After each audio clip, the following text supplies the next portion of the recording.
What's up, everybody? It's Marcus D'Angelo, and we are back for another episode of the Hawk's Nest. And of course, I could not do it without the man himself, Murderhawk Monster, and the newest member of Don Callis's group. It's Lance Archer. What's going on, brother? What up, dude? Man, you've had a lot of stuff going on. We were talking about it here a little bit before we hit record, and I can't wait to get into it. First of all, Okay. let's just start here. You and Brian Cage, that's a combination I like seeing on my TV.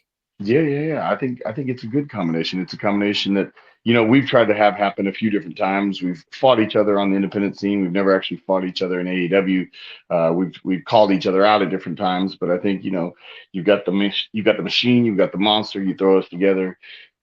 Who knows what the hell's gonna happen? I mean, right there, you've got that alliteration, the monster, the machine. What are you guys Right? calling yourselves? Is there a name?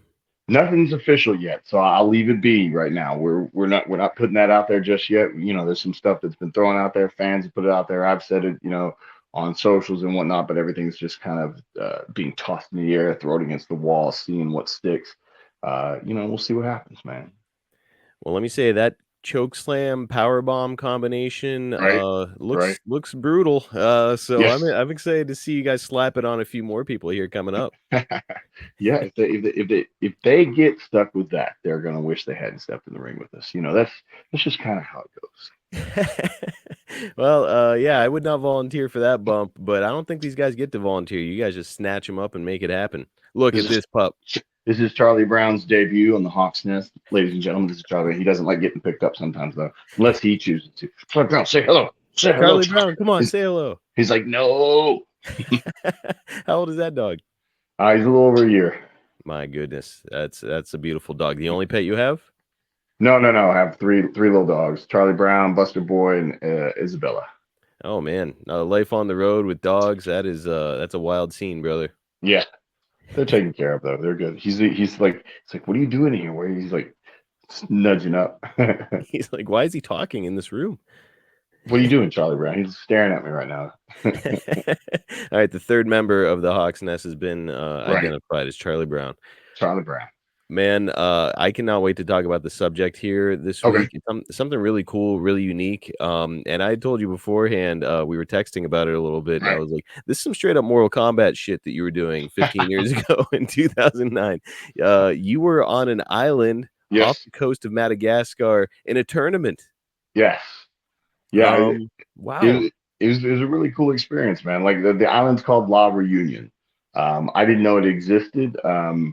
It's kind of infamous now if you're a fan of Shark Week, because we can get into all that. But like literally like I think 2 years after that we were there, like around 2011, they had so many shark attacks, a string of shark attacks that they ultimately shut the island down. Like became a big controversy on the island, not only for the fact that the people are getting attacked by sharks, but it's a tourist-driven island. It's a very small island. Like I've never had a chance to go to Hawaii.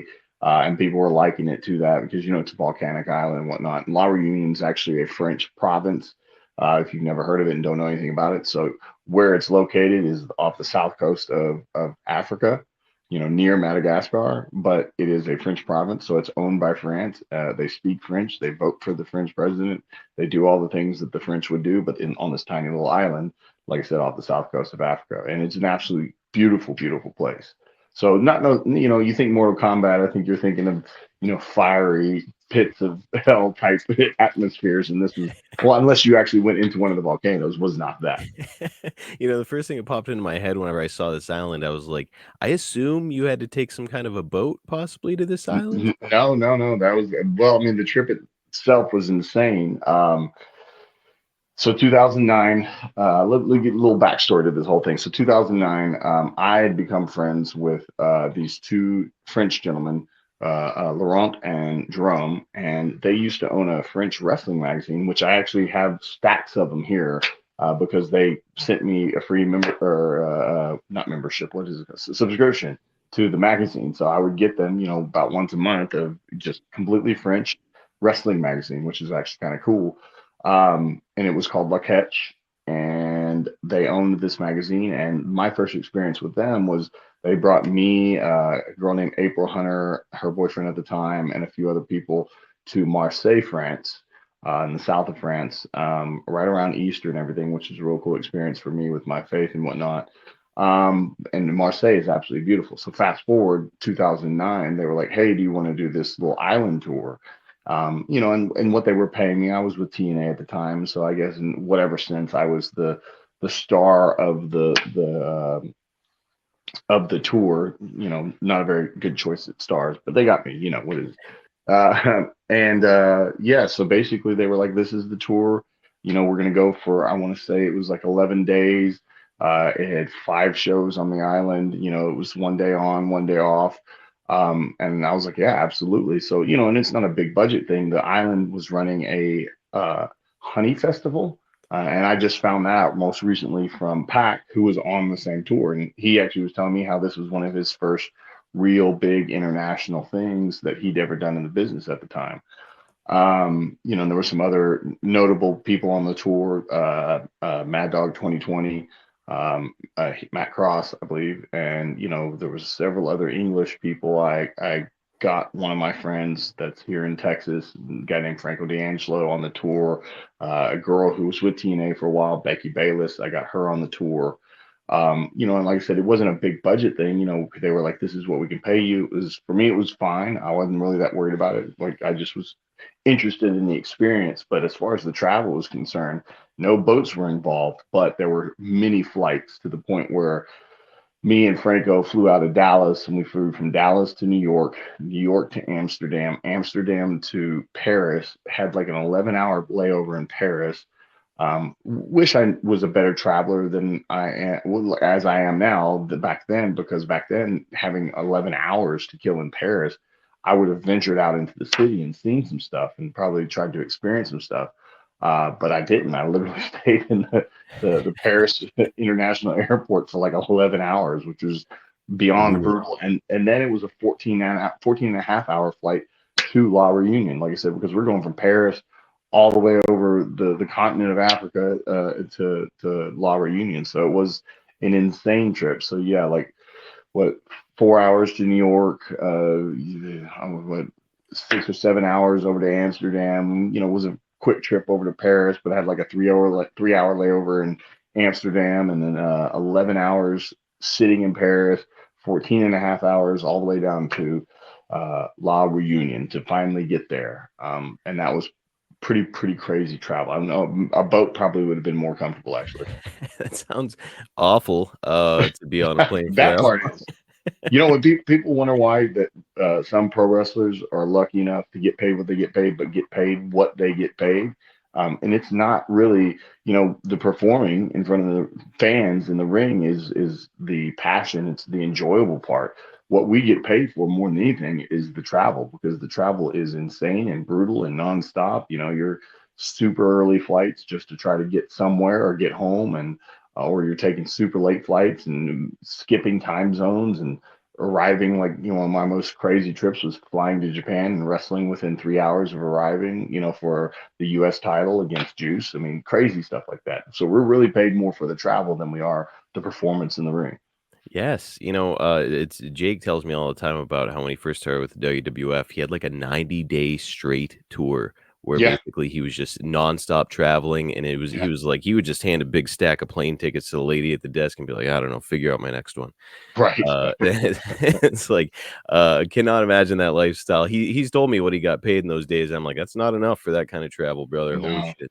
And if you didn't work, you didn't get paid. Like we're blessed, in AEW and the guys and girls that are over in WWE, and I think even TNA to degrees. There's salary for a lot of us, and we're paid one way or another, which is an amazing, beautiful thing in the business. But back then, like with Jake, and if you're working on the independents now and you're a freelance guy, you're either working and getting money and getting paid, or you're not working and you're not making a dime.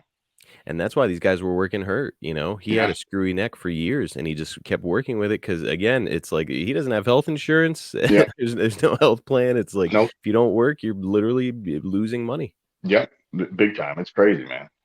Well, all of this does make me wonder. You were with TNA at the time, and Mhm. all of a sudden you're saying, "Hey, I'm taking off here for however many days." It probably came out to about 2 weeks by the time it's all said and done, right? Something Uh, like that, yeah. what was it like getting this cleared with TNA? Um, They weren't in the highest range of usage of me. I don't know if I even said that correctly. They just weren't using me really that much. I think, you know, the one thing that they were really good about with me is that they weren't trying to take money from me when I did bookings outside of the company.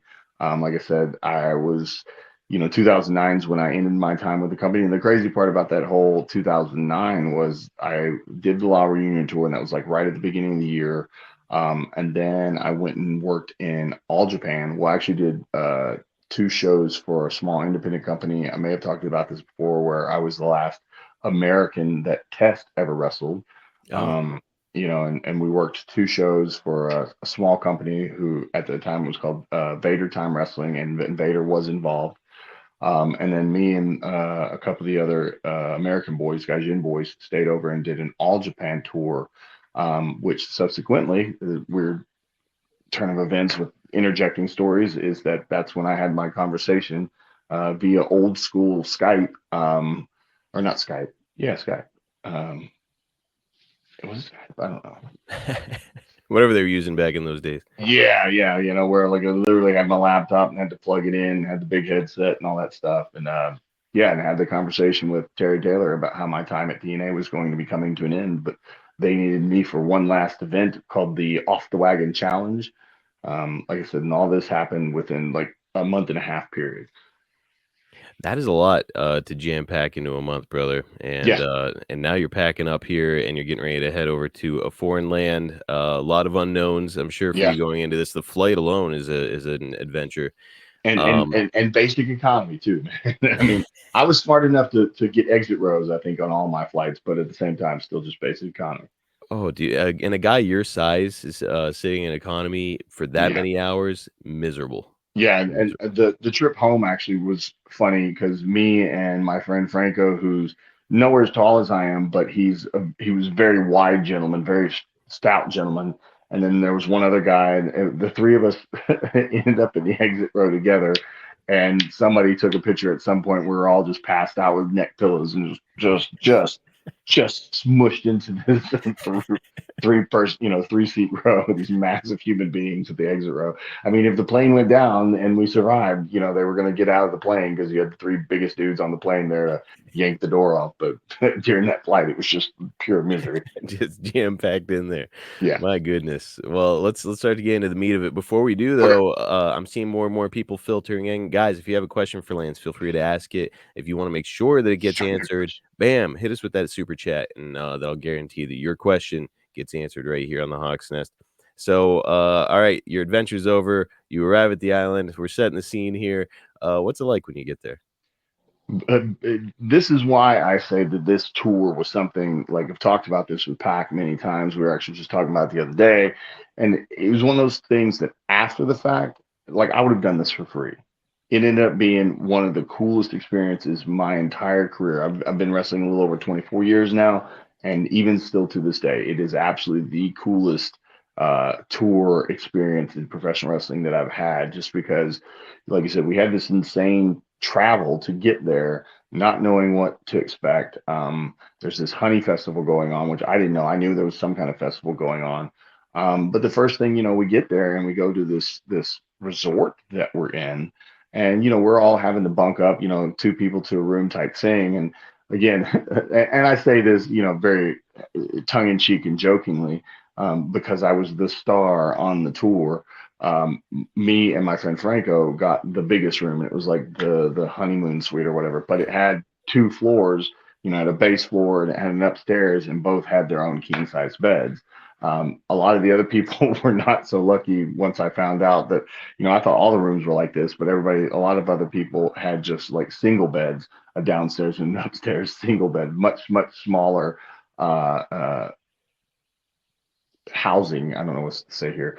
But it was literally right on the beach. And because of ours being what ours looked out onto the water. Oh, So it was absolutely gorgeous. Like I said, again, we had the biggest rooms with the biggest beds and things like that. So, the experience getting there, and like when we checked in, and then like literally there was a pool that served breakfast every morning. So you got to eat breakfast poolside. The weather was just absolutely gorgeous. like I said, me and I think there were some other rooms that were facing out towards the water. We're looking out at this pristine, clear blue ocean. I can't remember what ocean is right there, but just absolutely insane. I think the Indian Ocean, maybe, possibly, but it was just absolutely gorgeous. It was one of those things like you're getting there and you're not understanding what you're going to be a part of, and when you get into this hotel. That's really just like a beachside resort, and like it was just absolutely amazingly gorgeous and beautiful. It was one of those things that now you're starting to understand. Wait, this is different. This is cool, man. This is what pro wrestling is supposed to be when you go on these crazy international tours. And let me say, you had an action figure by this point. You were the damn star out there, so you can underplay it if you want to. I won't. Okay. Okay. How did Franco get so lucky as to be bunked up with you, though? I'm sure the other guys hated his guts. No, no, no, no. Because he was my boy. He was the guy that I got on the tour. I actually started his wrestling training back when he got into the business of professional wrestling. So we'd been friends for a while. And then when like Laurent and Jerome were trying to get more people, because like I said, most of the guys and girls were all from the UK. Most of them from England, a few of Ireland, things like that. But they wanted a few Americans, and they asked if I had anybody that they could bring on this tour, explaining the financial situation. And Franco was young in the business, and this is one of his first, if not one of his, or the first actual like international pro wrestling trip that he'd ever taken. And like I said, I was friends with Becky Bayless, and she worked with us at TNA, and they needed another girl, so I got her in connection with them, so they brought her on the tour as well. Dude, super cool. And you've mentioned him here a couple times. Let's get into that. Hmm. Pac, this is your Hmm. first time meeting him, I assume? Yeah, absolutely. And what are your initial thoughts when you meet this guy? As far as meeting him, I have no idea. Again, I don't know any of these kids because they're all from the UK, and I've never wrestled in the UK, so I didn't know any of them. I think I knew Mad Dog, Matt Cross, but yeah, I didn't know him. I didn't know anything about him. Like during the tour, I was actually talking to him the other day because I was like, I don't know if you remember me telling you this, because he's amazing. Like some of the crazy stuff he does, and this was when he was young. So young and dumb Pac doing even more insanely crazy, stupid things. And I remember seeing him, like, he's always been in phenomenal shape. He was just athletically gifted in a way that, most people can never even imagine being. And he was doing stuff during this tour that was just like, dude, you're amazing. But as soon as you get hurt, you're done. You need to chill out. Old school, even though that was an old school vet time, it was kind of like, bro, you need to stop doing this insane stuff and save that for, bigger events, or if you're going on to bigger things, to save it for that. But here's not the place. Not again, we didn't know what we were getting into as far as this tour was concerned, but just during that tour, seeing some of the insanely cool things that he could do. But like I was just like, dude, you're just begging, you're on that razor's edge of possibly getting hurt and being done before you even get going. And it was amazing. I said, "Don't do you remember me saying that to you?" And he's like, "Oh, I don't remember that." I was like, "Oh, that's cool. I'm glad you don't remember me trying to hold you down," which I wasn't trying to hold him down, but Yeah, just trying to save him. And that's a thing yeah, in this business, man. It's like, man, one severe injury and you're done. And yeah, that could be the end of your career as you know, and it's all because you wanted to do some crazy move in front of 50 fans. Come on. yeah. Well, Yeah. talking about the 50 fans thing, like that's the other cool part about this tour was, like I said, we did 5 shows on this tour with one day on, one day off. And we did it in the same gymnasium, and it was a gymnasium that literally only had one side of like stadium seating on it. It wasn't two sides of stuff. It was a small gymnasium.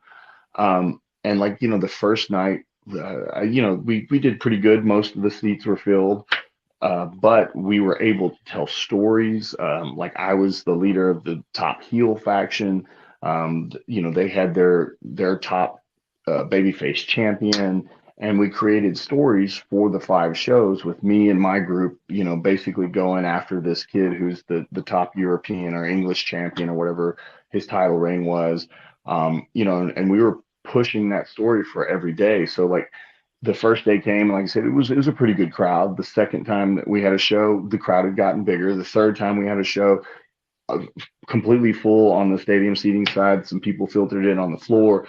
fourth day, just even more. And by the fifth day, by the last day that we had the show, and again, we built the story.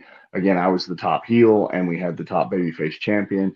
And ultimately, we pushed everything towards him and I in the final match of the whole tour. And by that final match, like literally the entire building, from the entire floor was covered with people.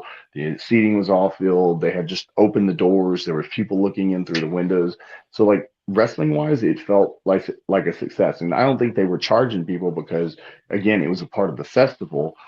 So it's not like we were selling more tickets, but we just garnered people's attention to the point where every single day got bigger and bigger, bigger to the where the last day, like the people who'd been coming every day knew the storyline of who I was and my group against, this main baby face and, the people that were trying to help him. And then him and I having that final battle at the end of the tour, which like it was just a really cool experience as far as wrestling is concerned. There were so many more things that happened that weren't wrestling around this tour, but that part of the wrestling was amazing.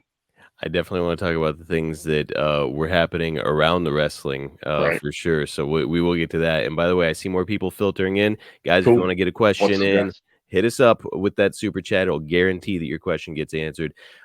So you mentioned before that it's a French speaking island. Yeah. So what can you tell us about working in front of the French audience, cutting a promo in front of the French audience? What were you doing? We didn't. That was the cool thing about pro wrestling is that, yeah, if you can speak the language, you can cut the promos. Like I said, we had Jerome and Laurent. I'm sorry if I've said his name incorrectly, but they were there if we needed to cut promos and we needed to talk to tell that part of the story that they could help translate and things of that nature. But like I said, with basic wrestling psychology, if you told that story well enough through the action and through they could tell who the bad guys were and they could tell who the good guys were, the baby faces and heels. They could see that my group and myself were kind of the top big bad dudes on this tour, and like I said, the babyface obviously had his title belt, so you can see that he's holding a championship. So, like, basic nonverbal communication happened because we use basic wrestling psychology to tell the stories each and every day. And like I said, the more and more for every show, the more and more people came. The people who had been there the days before knew what the stories were, and then even the ones that were just showing up, whether it was the third day, fourth day, or fifth day, because the stories were so very pro wrestling simple psychology. Like we didn't have to cut a promo to tell them this story. We were able to do it through our actions, and it was a really cool experience. And they understood it without even speaking to them. Man, sounds unbelievable. And you're right, it is kind of like a universal language. Yeah, That's what people say. And maybe you can certainly speak to this. You've worked with enough Japanese wrestlers. That's what they right. say when it comes to Japan too. Is like a lot of times, in wrestling, you go over everything behind the scenes, but if the guy doesn't speak the same language as you, it's kind of hard to go over a match ahead of time, right? Yeah, yeah. I mean, I think the thing that I always talked about with Japan and my career and what it helped teach me was it helped me simplify things to the point where, I wasn't relying on, having, as far as peeling back the curtain here goes, having to communicate every single action, motion, and thing that was going to happen in a match.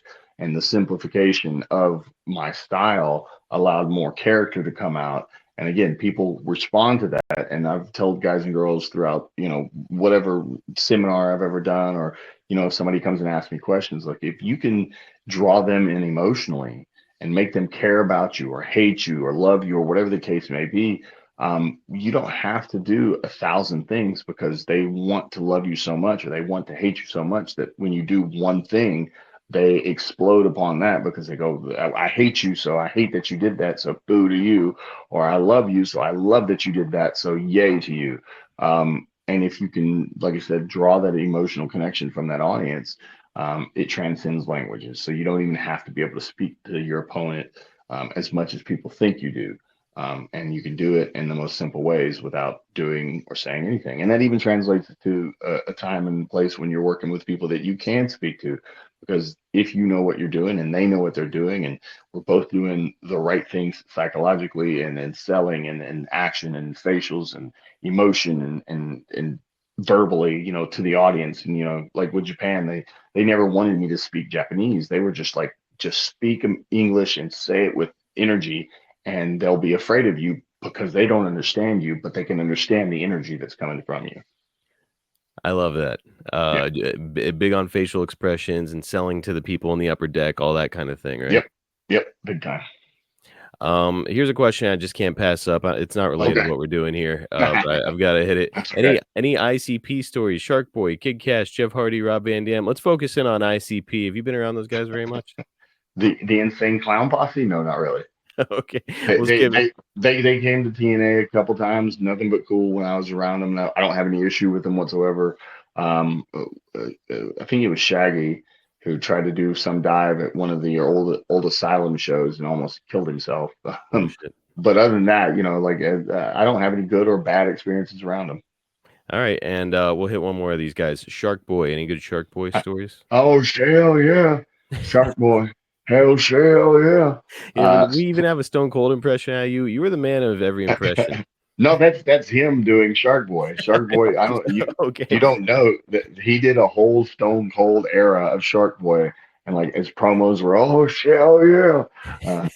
You know, and he banged two tuna juices or something together. It was pretty insane. Like there was a pretty insane time at DNA when the Shark Boy Steve Austin or Shark Boy, whatever, I can't remember. There was a whole thing to it. But yeah, he Stone did a Cold whole Shark or something. Stone Cold Sharky. He did a whole Stone Cold impersonation. It was great.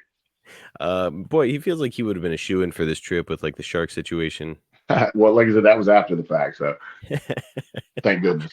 Thank goodness is right. Now, you said that there was a lot of stuff going on around the wrestling. So Right, why don't you tell us about your experiences here? I mean, a young man, foreign right, land, right, you're huge and it's like you're famous. So it's like automatically you're a very interesting human over there. So right. what was that like for you? Well, I again not famous, just huge. You So had a that damn always action figure, Lance. Come on. well You were for a famous. very small group of people that watched TNA back then, yes, maybe so. Um, but back just being a bigger dude on an island like that a lot of times draws its own attention.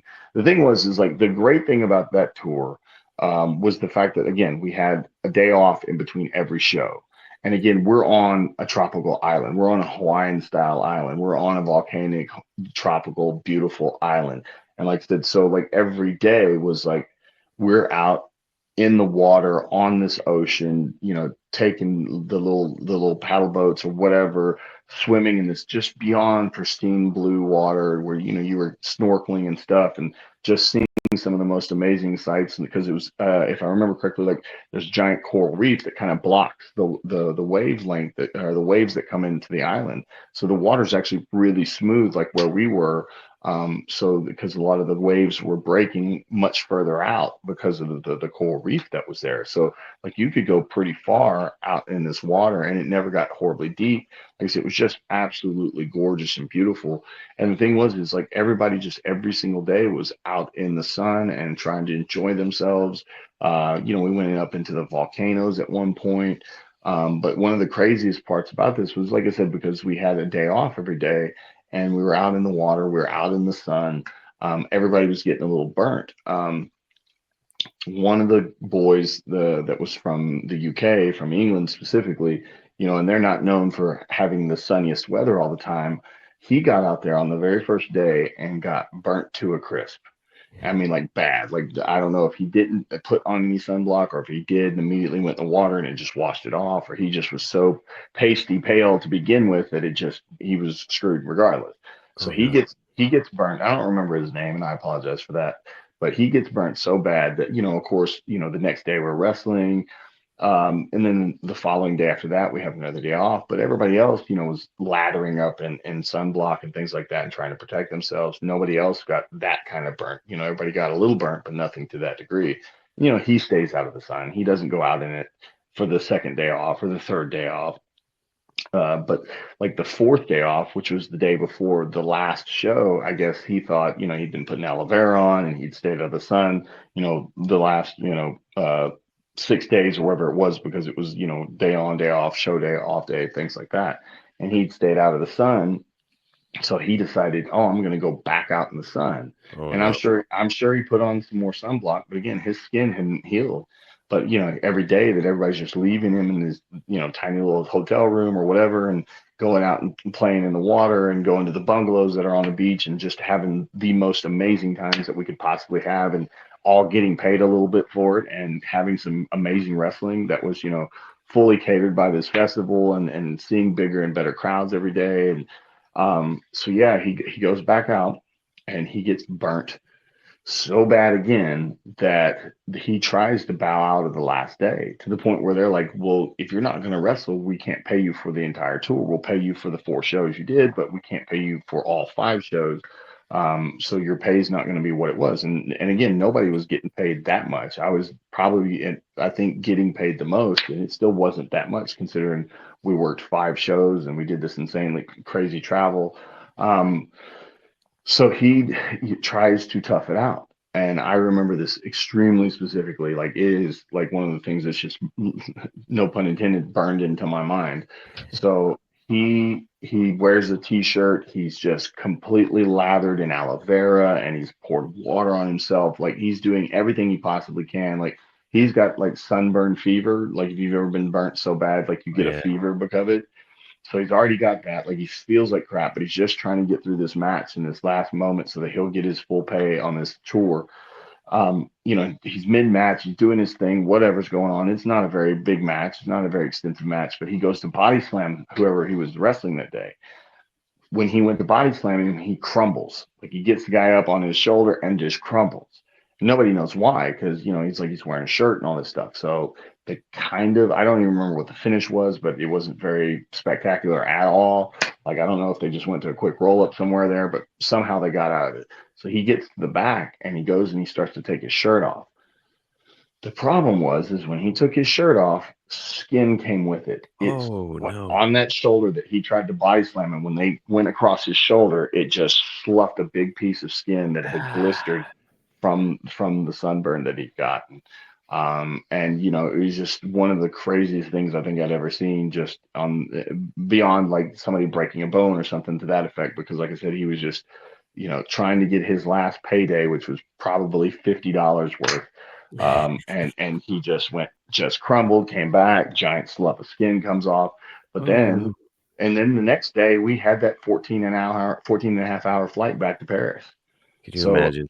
and then he had to go from Paris back to the UK, which isn't as much as some of us had as far as flights were concerned, but he had to endure that. And it was just, that was probably the craziest thing I saw. Like I said, the rest of us are having the greatest time of our life. Like I said, eating just just just beautiful breakfast every morning, poolside.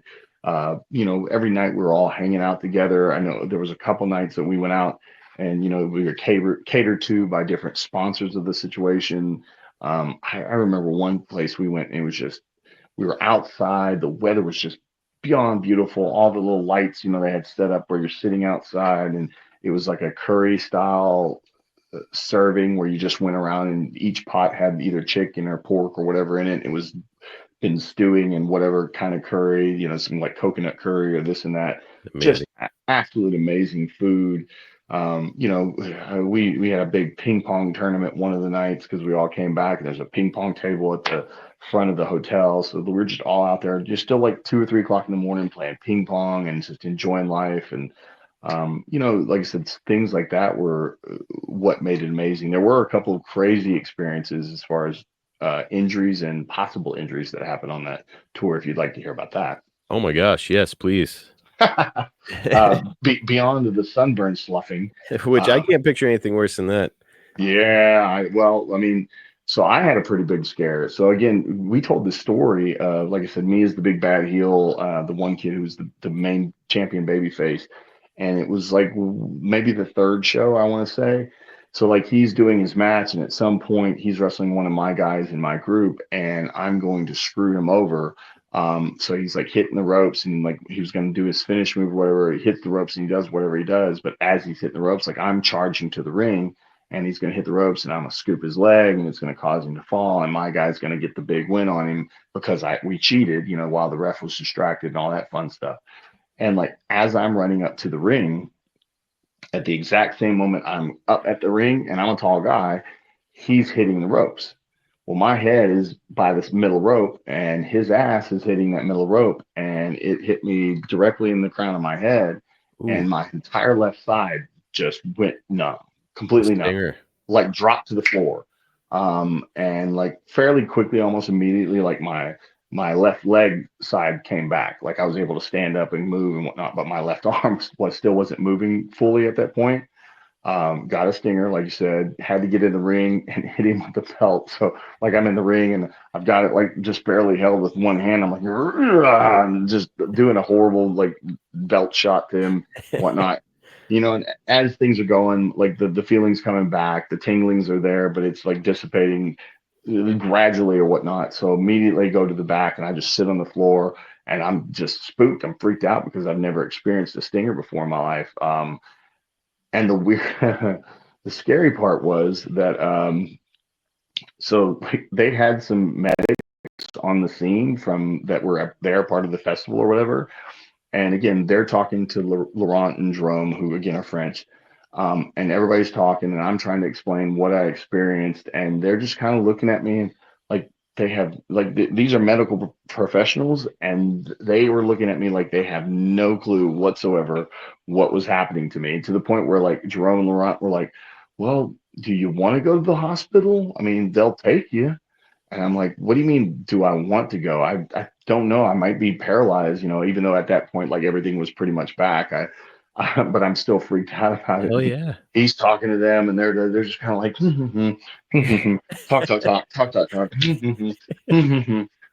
like just so nonchalant. Like they're like, yeah, you can tell that like, this kind of island has no clue what this is, never deals with it. They deal with probably jellyfish stings, for the most part, most of the time, and sunburns and things of that nature. And I'm telling them that I can't feel the left side of my body, and they're just like, Oh my okay, we'll take you if you want to go. And I'm like, finally, I was just like, you know what? I think I'm okay. I'm not going to this hospital. I can't talk to these guys.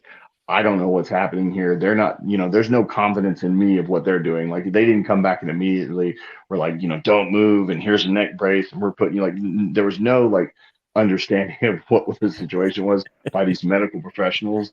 So I just was like, nope, I can feel my arm and my legs. I can move. I'm gonna not do this. god. So luckily it was just a quick stinger.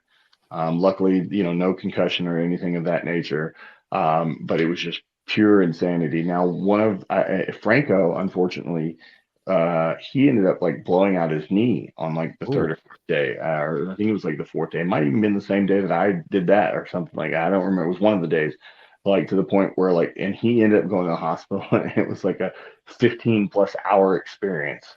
oh, Just and I was like, how was it? He's like, bro, it was the most insane thing I've ever been around. Again, just an island that doesn't obviously deal with these kinds of issues, and then obviously there's a language barrier, even with like the French gentleman there that were helping translate as much as can. It was like 15 hours, he said, and then by the end of it, they just kind of were like, I guess they just kind of wrapped his knee up, gave him some like pain meds, and were like, good luck.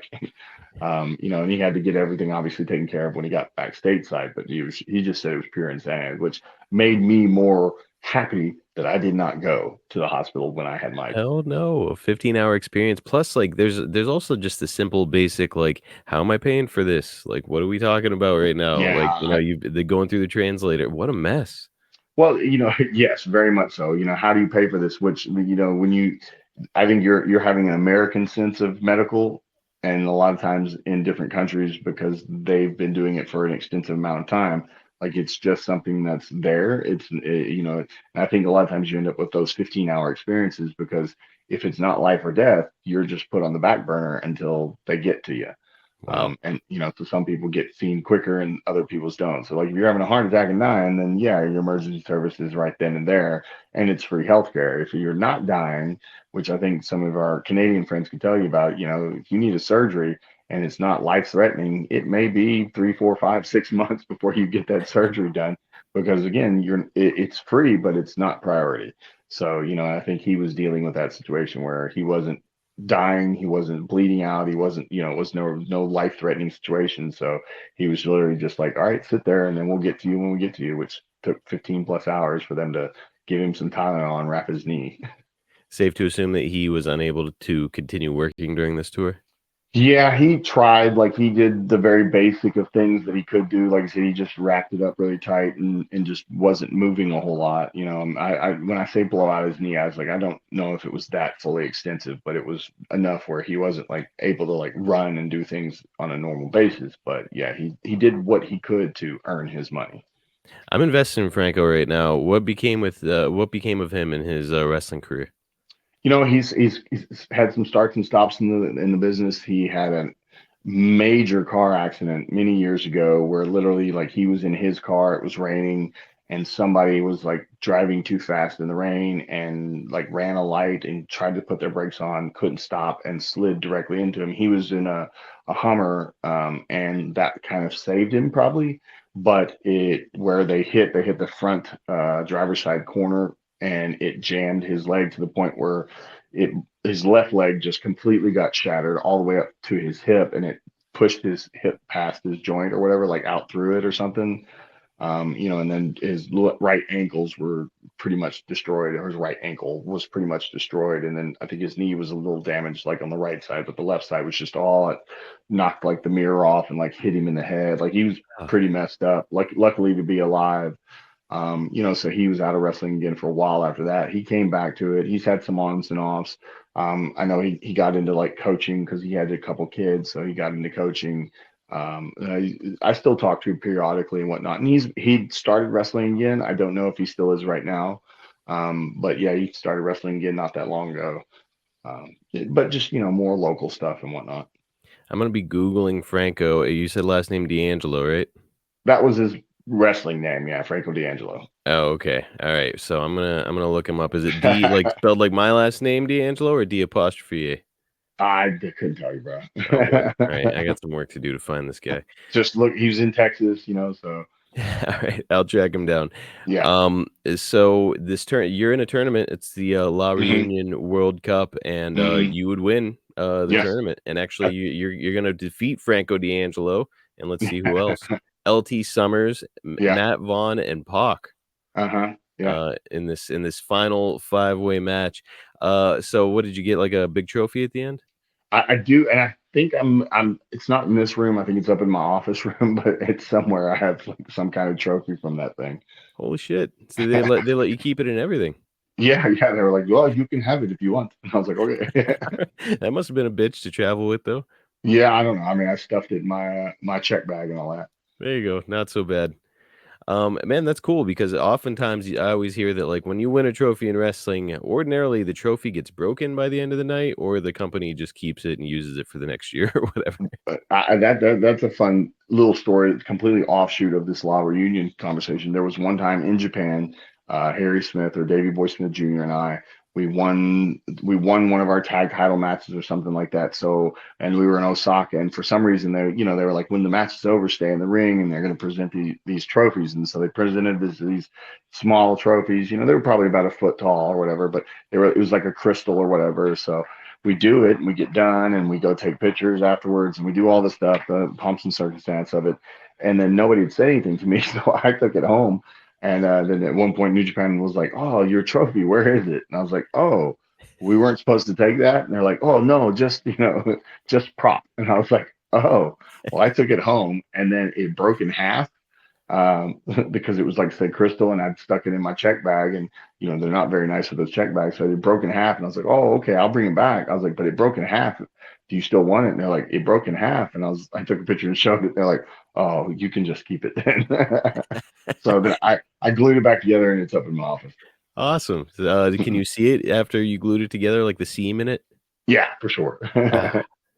Well, it's still cool. You get like a little keepsake from that. Yeah, What else? So you said that nightlife, you guys were all hanging out and you'd have like a day off and you'd be out yeah. till 2, 3 in the morning. Are you Yeah. guys getting like shit faced and then going and working, or how's that whole thing turning out? No, I wasn't. Yeah, I mean, we did go out to one of the nightclubs one of the night, and we all had a good time. But me and drinking, I'll have drinks, but I've never been like tore it from the floor up type guy.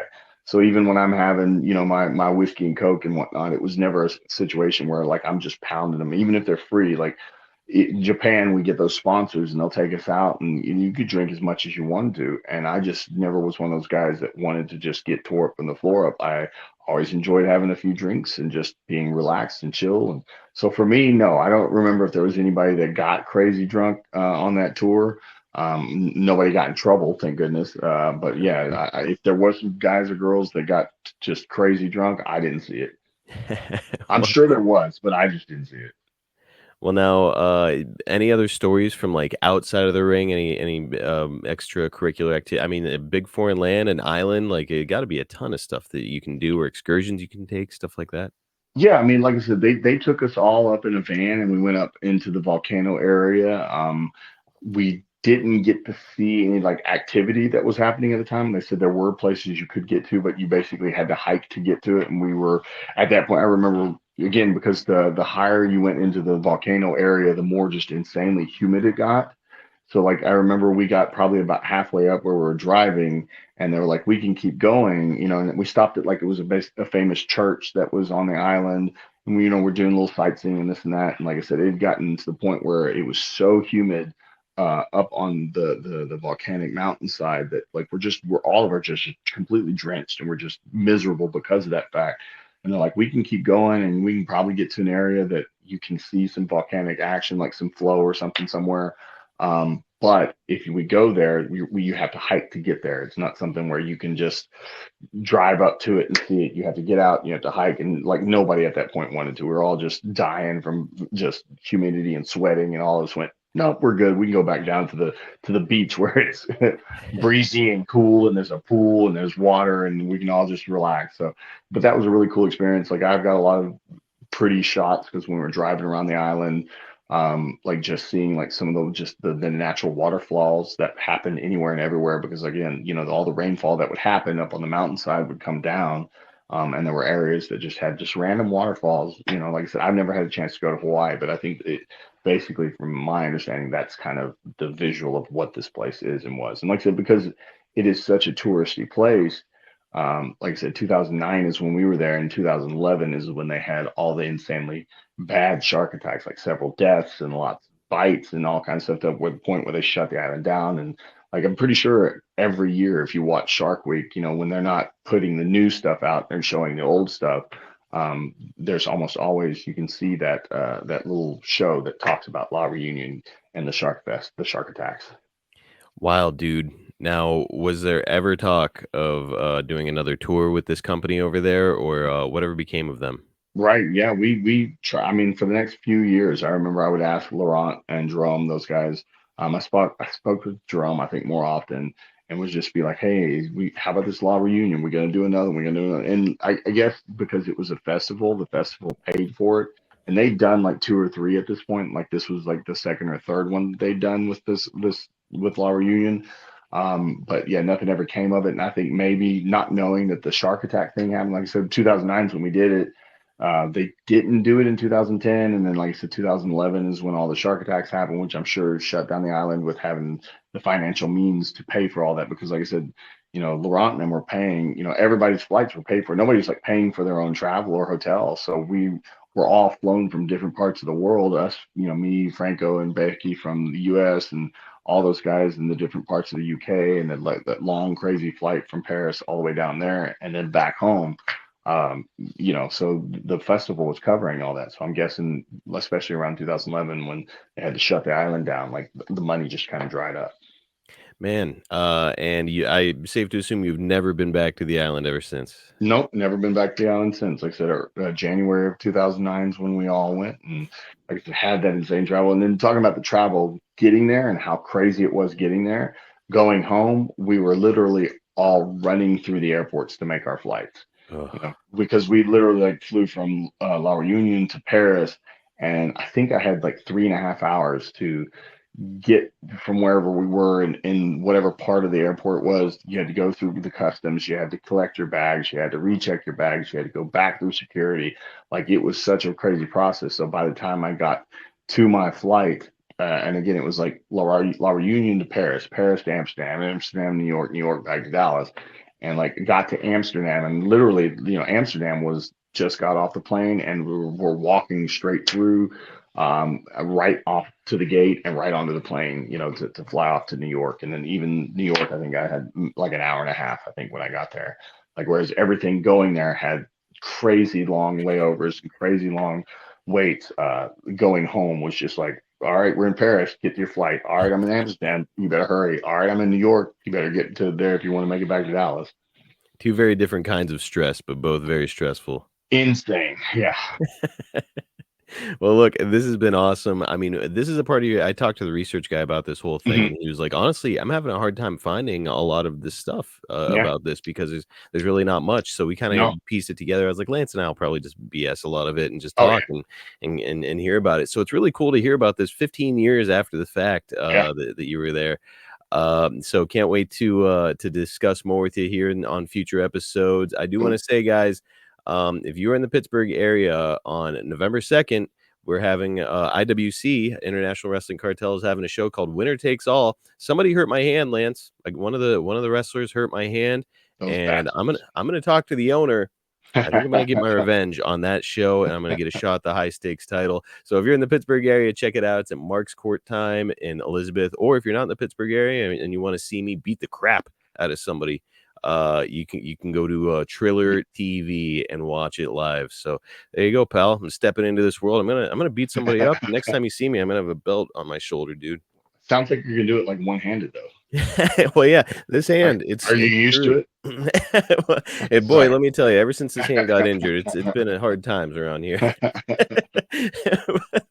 But, you and I will be back in 2 weeks, which means it'll be the day after that event, so, I'll look forward to chatting with you again, my friend, and, Yeah, look brother. forward to having everybody here, the listeners. We've got Aisha, CB, First Instinct, a lot of really great people, Larry Johnson, who are with us along the way, so thank you all for Yeah. joining us, and, we'll be back in probably 2 weeks, right, Lance? Yeah, that's the plan, man.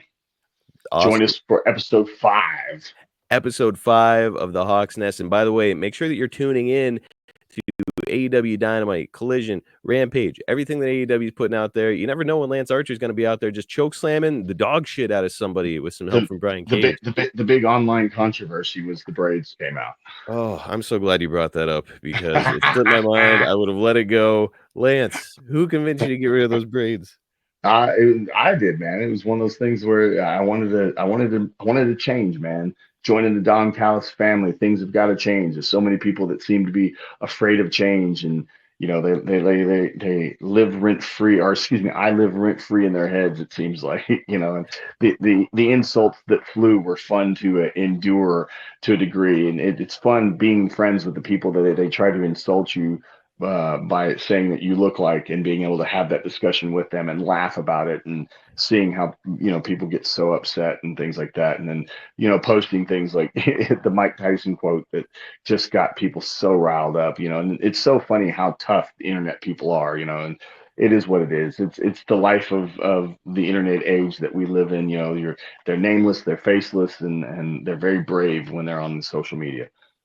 It's all just white noise to me, brother. It's like anytime you put yourself out there, somebody's gonna hate on it. I Oh think your yeah, hair looks fucking cool. yeah, I me love too. the change. Yeah, it's like, dude, it's neat. It's a new Lance Archer, and he's teaming up with Brian Cage. He's with the Callis family, dude. I'm really We're gonna excited to see what we're they've gonna got kill them going. all, man. We're gonna kill them all.